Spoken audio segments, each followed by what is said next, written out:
All right, this is a very difficult story. China's tennis star, Peng Shuai, is reappearing today after accusing a senior Chinese official of sexual assault. And then she vanished for 3 weeks.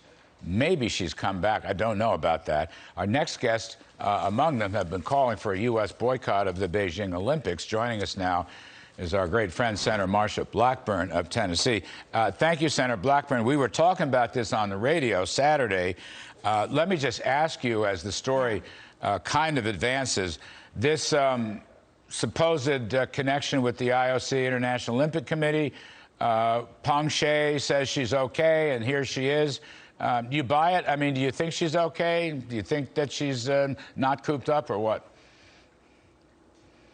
It is hard to imagine that she is okay. And Larry, they had her appear in public and go to a dinner with friends, supposedly, after there was a great amount of attention brought by the IOC, by the WTA, and then, of course, the attention they've gotten from Congress. And Senator Cotton joined me on the letter to the U.S. Olympic Committee about this. I think that the Chinese Communist Party knew that they had overreached and that the world was watching to see if a tennis star was going to be disappeared like they did to Jack Ma when they were upset with him about China TV, or if they were going to allow her to continue to live in Beijing and to be the tennis star that she has grown to be. You know, Senator, in addition to whether she's alive and well, or whether she's a non-person, as you say, like the Jack Ma story, he didn't reappear for months and months and months. Yeah. Her charge of this sexual molesting or whatever with the former vice premier of China, I mean, I haven't seen much written about that. The Chinese took it right off the social media site right away. I haven't seen any back and forth. I haven't seen any denials. Haven't seen anything, which makes me very suspicious, ma'am. Well, and it should, because this is what the Chinese Communist Party does. If they do not like you, if you have kind of gotten under their skin, then what are they going to do? They're going to shame you. They're going to try to publicly embarrass you. They are going to ban you. They're going to sanction you. And I'm sure they've told her, you stop this or you will never play another tennis match in your life. And of course, what is she doing? She's probably thinking about playing and continuing her career. Where are all the women's rights activists in the United States?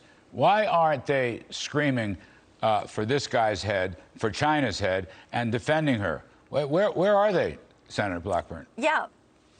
You know, and many times I find it so interesting that they pick and choose who they're going to support or what issues they're going to support, because they should be all over this. She points out that this guy sexually molested her, and then following that, they had a consensual relationship for a couple of years. Now, because she spoke out against an official, then they are trying to disappear her, but the women's groups are nowhere to be found.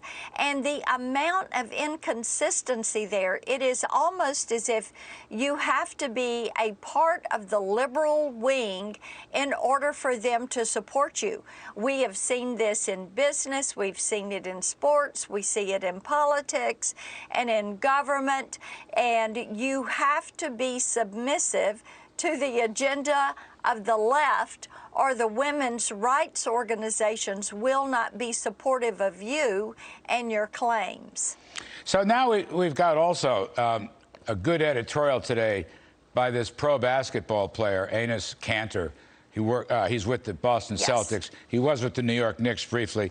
And he's hammering away properly this whole story. He's taking no prisoners on it. And he's basically saying, move the Olympics for Peng Shuai's sake. And there may be lots of reasons to move the Olympics. Do you, there's two issues here, I guess, Senator. One is some kind of official or diplomatic boycott. The other is a boycott by the athletes. And I wonder what you're thinking about it now. You know, I've been saying for months, for about a year actually, that we should have the Freedom Games located in the U.S.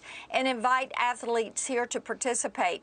By going to Beijing, what you're doing is enriching all of these Chinese Communist Party companies. You are sending a signal to the world that it's okay to participate with China in some ways, but not in others. And Larry, as you well know, our allies want to speak out against China, but they can't do it if the United States is not going to speak out against the Chinese Communist Party. So we should be more forthright. We should have a boycott in total of these games. And bear in mind, they are planning to use the Olympics as the way to market globally their digital yuan, their digital currency. And they're incentivizing people to download the app for this currency. So once they do that, then they are into your bank account. They are into your transactional life. You've invited them in. And they want to push the digital yuan so that other countries peg not to the dollar, but to the yuan.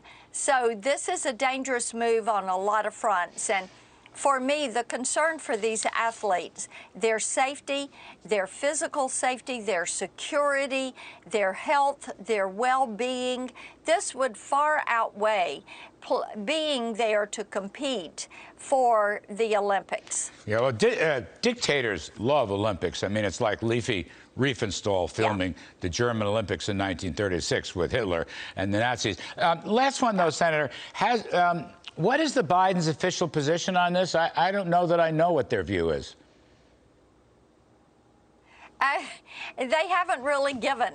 They've said maybe a diplomatic boycott, but not the athletes. And I think that to put our athletes in a situation where we cannot control the access, the health, the safety, the well-being, I would be very concerned about doing that. All right, we'll leave it there. Senator Marsha Blackburn, thank you, ma'am. Happy Thanksgiving, by the by. Appreciate everything. You got it. Take care. Coming up, folks, Jay Powell is in, and so is Lael Brainerd.